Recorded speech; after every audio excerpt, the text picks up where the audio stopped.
finished this little sea I've put a bit more dark blue in at the front. I felt it was a little bit light, and I've used my palette knife, dipped it into my white on the side, and used that to make some little lines going across. So I want some real little skinny lines, but I don't want them too careful. So your palette knife will give you something different happening in the sea. And don't worry now about everything having to be totally horizontal. These last lines can go anywhere at all. There we are, just to roughen it up a little bit. Now we're going to begin on the cliffs at the back. And I'm going to begin with a dark colour. And to make a dark at the base of the cliffs, I'm mixing my burnt sienna with my ultramarine blue. Mix those two together and you get a wonderful black. Really, really nice black. It's a black that has colour to it and I love it. So I'm going to put a bit at the base of the cliffs. It's going to look very dark for now. Let's have a look at the shape of the cliffs at the same time. But we'll be blending it into other colours later. You can see it's a real nice, it's got a brown tinge to it. And depending on what you're painting with this dark brown, you might want it bluer or you might want it browner. You just alter it, more ultramarine blue or more brown. I'll just show you, if I put more ultramarine blue in it, we'll get a much bluer dark, which is rather nice. I've actually changed the edge of my cliff here. I felt that the last one was a bit steep. And I'll colour that in with the sky later. So I've got my dark edge there. Now I'm going back to my ultramarine blue and white. I'm not using any of that flow extender or flow improver anymore. That was only for the sky. Now I'm going to go in with some of this ultramarine blue. Let's get the feeling of distance right down to the bottom. Allow them to mix. And then I just wipe my brush on my pinny. I'm not too bothered about washing it out all the time. I just wipe it on my pinny, ready to go again. Put in some of this blue right down to the little headland at the front. It's not called a headland, coastal path at the front. So we'll start with that colour. Then I'm going to go into my wonderful, wonderful turquoise. And let's put some of this on. It's just beautiful. What a gorgeous colour. And I'm starting to think about where's one cliff overlapping the next cliff, getting a bit of lines, a bit of texture into it. And we're not being terribly picky. We just want nice colour. That's all we're looking for, is something pleasing. And on top of that, I'm going into my burnt sienna and tiny bit of red, same as we've got in the sky. Put a little bit of white with it. Let's add a little bit of darker, of brown in there. It's not really darker, it's just brown. And we're just breaking up the cliff into shapes. That's quite nice for the base. Then I'm going to go back to my little brush, bit of yellow ochre and white. Quite a lot of white, I think, make it quite pale. And as I twizzle the brush around a little bit, I get skinny little lines. Oh, I got some water on my brush there, I don't like that. You get skinny little lines that will break it up, give us a different look to it. Maybe I want a piece of yellow ochre by there. Finish them off with my palette knife. Edge of my palette knife, let's get some lines. And we're just going to twizzle some lines around it, any colours you fancy with your palette knife, and we will be at the end of the cliffs. Feel free to scratch through, put some colours on, anything you wish. Enjoy.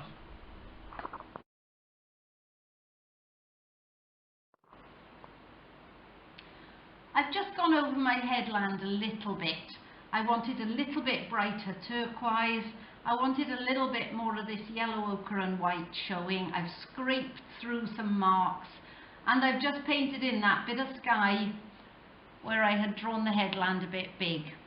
Now we're going to do this little bit of a stony beach by here. So I'm going to make up a bit more of my lovely black with some ultramarine and some burnt sienna. Just make up a bit more of that nice black. And I'm using my palette knife now rather than a brush. And I'm going to put my palette knife on its side and I'm going to come out from the cliffs. And it won't stick everywhere, which is the point of it. It's going to find its way. Find where it wants to stick and where it wants to not stick. A little bit more up the top. Make sure you go right up to the bottom of the cliffs. You can see some places you get nice little rough bits of canvas. And I want some gaps where the sea is coming in over the stones as well. Oh, that's rather a lot. Get that off. So there's my nice bit of dark to start me off. And again, I'm going to go back into a bit of blue and a bit of turquoise. Take them over the top, load up my palette knife. Just bring them in through it a little bit, not too much. Get a little bit of the sea coming in through it. And a little bit of my yellow ochre and white. Put a bit of that on my palette knife. Don't worry about what's going on underneath it. It's all wet. Get a bit of that on the stones. There we are. And we have that nice little bit of stones going into the sea. I may darken down again in here, I think. Scrape through a bit of sea. There we are. So that's our little bit of a stony beach. And then we're going to do the bank in the front and the path.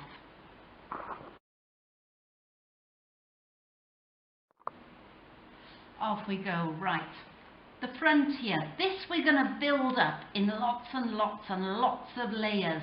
We're going to get beautiful textures on it. I'm starting with loads of that black that I've made up with the ultramarine and the burnt sienna and my biggest brush. And I am going to scoop it up off here and slap it onto here. So there is tons and tons on there. Let's make a little bit of a wobbly edge down there. Carry on going down here. I'm going to fill this up with this dark to begin.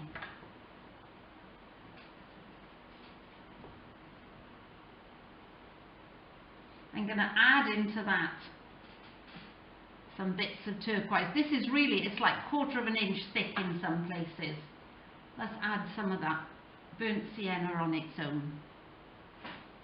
And once I've got it completely covered like that, I'm taking my palette knife, I'm going to move my canvas a little so it comes right to the front of the ledge on my easel so that I can make my palette knife stand up against it. And with the palette knife, I'm going to carve textures. I'm going up and down with the palette knife and creating ridges in the shape of grasses. I'm also going to make some shapes that might go like a fan. I can pull the palette knife down and get lots and lots of shapes onto the canvas. What we don't want to create is something that looks like grasses that start down here and go all the way up there. It's layers. So I'm making some grass shapes, then I'm smoothing it, then I'm making another layer in front, and I'm trying to make weird shapes as well, anything really. Take your palette knife over, let it go sticky on the paper and come off, will give you a texture. Let it make ridges that look like grass. And you can just scoop up bits of colour. If you do it very, very gently, it's just going to create loads and loads of like worms across the top of the canvas. Trying to think of a good way to describe it. And there is so much paint on there. It's going to create me a ton of texture. Trying to go right up to the top. I think that will work quite nicely. I'm going to do a bit on the other side as well. I've almost used all that black. I'm going to have to make up a load more. I'll go straight in with my palette knife on this side. Create some grasses at the top of the bank. You're going to go over them all after, so they don't have to be perfect by any means. Tons and tons and tons of texture. I got a bit of red on my palette. Let's stick that in as well. If you go through and up and down like this, you will create what looks like grasses. And if on top of that, you just very, very lightly bring your palette knife over it, all sorts of textures are going to appear in it. Let me tip it back to the front of my easel, otherwise I can't get at it. Some grasses. Just look at what comes out from your palette knife and see if it will work.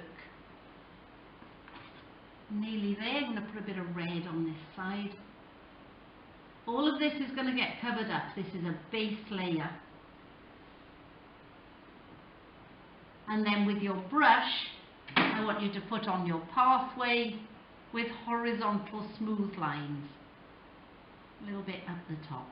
And that is our base coat for the bottom. Tons and tons of texture, some smoother bits, some liney bits, getting patterns of foliage.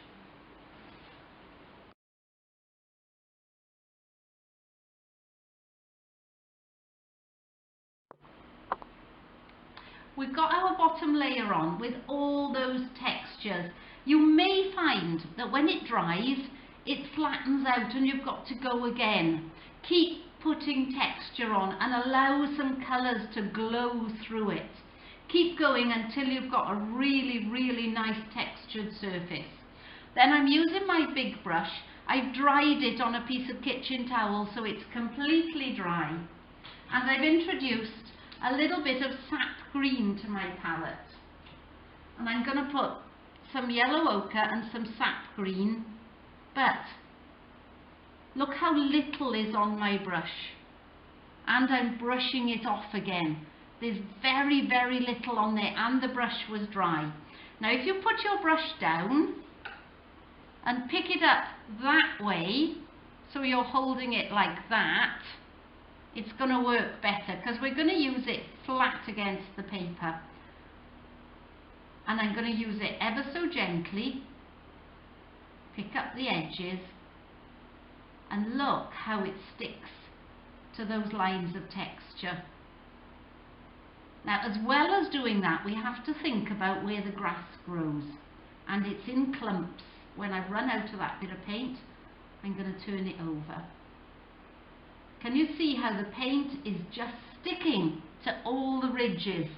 Going to load it up, put a bit more green on it, get some indifferent. And the grasses on the coastal path grow in these clumps. So I'm trying to describe these clumps of grasses, but I'm keeping dark bits. Really, really important that those dark bits remain, but the top of the bank wants to have light on it. So I'm putting some of this colour in, turn it over. Such a small amount of paint on there. And if you find that yours is filling in, then you've got too much paint on it. I'm going to leave a big dark area there, and I'm going to come down here. And in some places I might scumble it a little bit, make it a little bit more opaque. I want that dark corner to remain down there. I'm going to get a little bit more paint, a little bit more green, a little bit more ochre over the path. Very little paint on my brush. Cover up a bit of that red, but also let a bit poke through. Keep that dark corner. Coming across to the other side. Don't worry if you can see some dark through it at the edges. We've got plenty of chances to get rid of that. Drag it over with a feather-light touch. Keep those dark areas showing. Then I'm going to, oh look, isn't that beautiful with all those reds and things showing through? I'm going to add a little bit of that pink to my yellow ochre mix and a bit of white. Oh, a bit more, stretch over there, find some white, a bit more pink, and it's just going to give me a slightly rosier colour. Get most of it off my brush, every time get most of it off the brush, and thus introduce a different colour. Not everywhere, remember. And the more that it comes off the brush, the better it is. Look at it sticking to all those gorgeous patterns. Try again to be random. Get a little bit over here. You can of course take as long as you wish over this. You can play and play and play with different colours. But there's our first two sort of colours to start it off. Okay?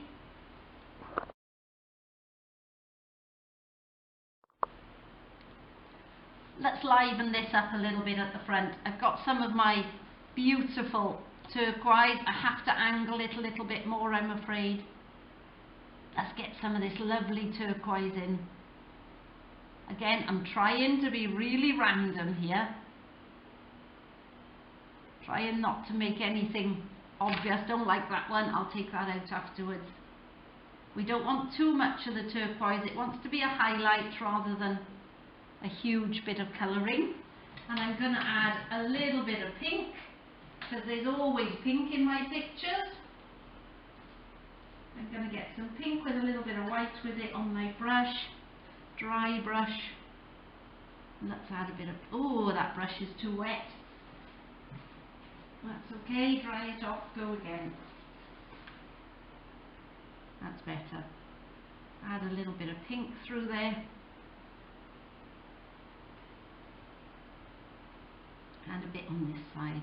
What I don't want to do is lose those dark areas. They're terribly important. That's a nice colour. Now we're going to put the path in. And for the path, oh, I've missed this little bit behind here, look. Let's put that in a minute.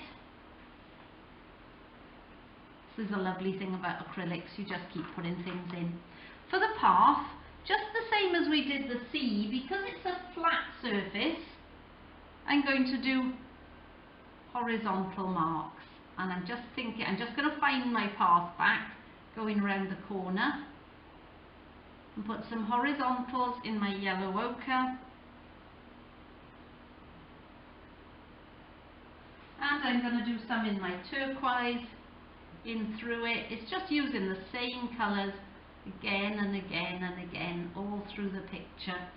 And now with my palette knife I'm going to pick up some of that burnt sienna with my palette knife, take a bit of that through, and I'm also going to bring some of these darks over the edge of the path. Use the edge of my palette knife to make some grasses. Oh, don't like that. Here we are, just roughen up the edge of the path. That's nice. So the path is half buried in foliage. Then I'm going back to my foliage colours. Back to my green and yellow ochre. And let's just green up the edge of the path a little bit. And this little bit that I forgot. Whoops, I dropped my palette knife, sorry. And this little bit at the back that I forgot. Let's put a little bit of colour on that with the palette knife. Break it up. It's quite nice to stamp a couple of grasses going up from the front. Not too many. And anything you don't like, I don't like that, I'll just get rid of it afterwards. Okay, finishing touches next.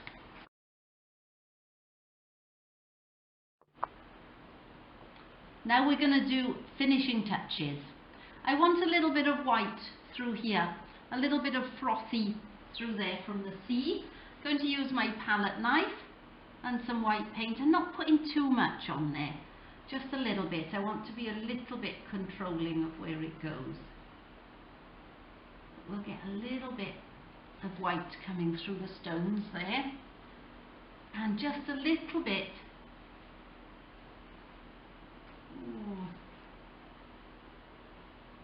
around the base of the cliffs.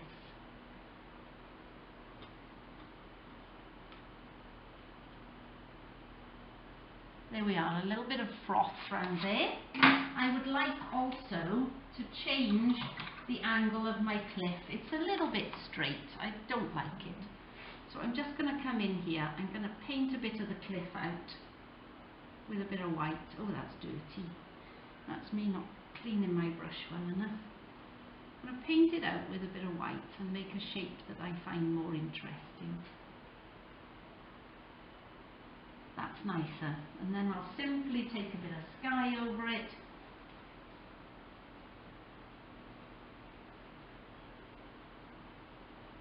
Bit of turquoise at the top there.